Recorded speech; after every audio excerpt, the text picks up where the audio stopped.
bâtiment innovant en termes de construction, donc une construction qui a été imaginée par l'architecte N2A, un architecte saint-quentinois, bureau d'études Siretech, saint-quentinois aussi.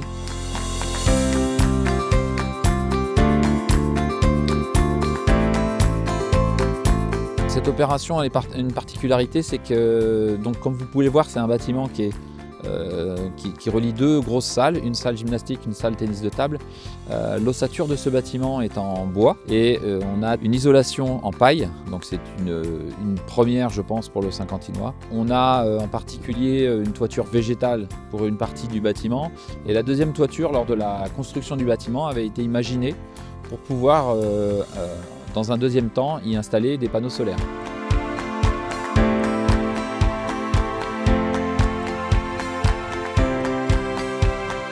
Au niveau du bâtiment, déjà l'idée était d'avoir un bâtiment bas carbone, hein, donc ce qu'on obtient avec des bonnes performances énergétiques et justement le réseau de chaleur.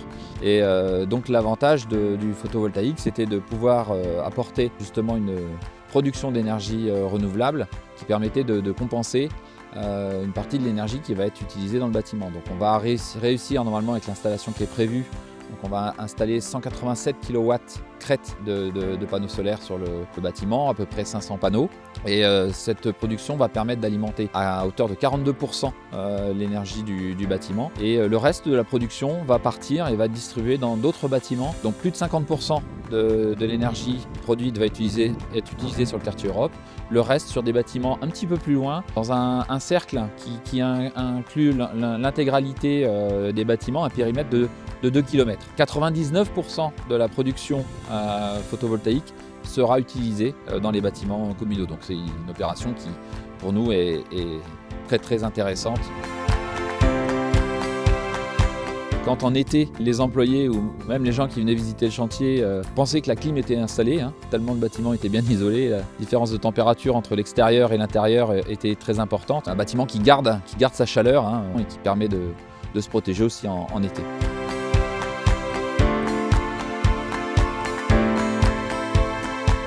Les premiers 3 mètres de chaque bloc sont en béton, isolé.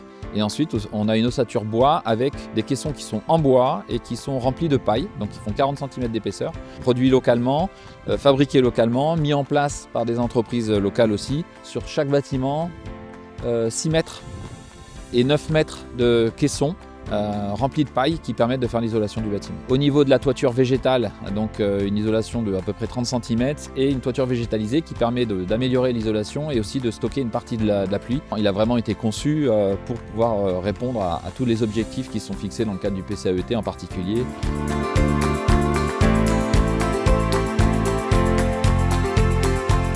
Nous faisons partie effectivement des collectivités qui sont dans l'obligation de réaliser tout un ensemble de diagnostics autour de la transition écologique et en face de ce diagnostic de mettre en place un plan d'action, mais pas que au sein de la collectivité, mais également un plan d'action avec l'ensemble des partenaires socio-économiques du territoire. Donc là, le pôle sportif va aussi être doté de panneaux photovoltaïques pour l'autoconsommation collective. À ce titre-là, il est aussi exemplaire au sein du plan climat, et également de réduire l'empreinte carbone sur notre territoire. On est une des collectivités dans le département à avoir effectivement planifié notre plan climat donc sur la période 2021-2026.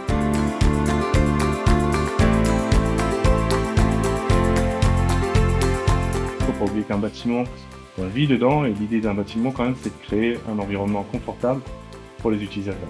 On a qualitativement quelque chose de très encourageant. On parle du changement climatique, si on parle des surchauffes notamment, un point de comparaison très simple.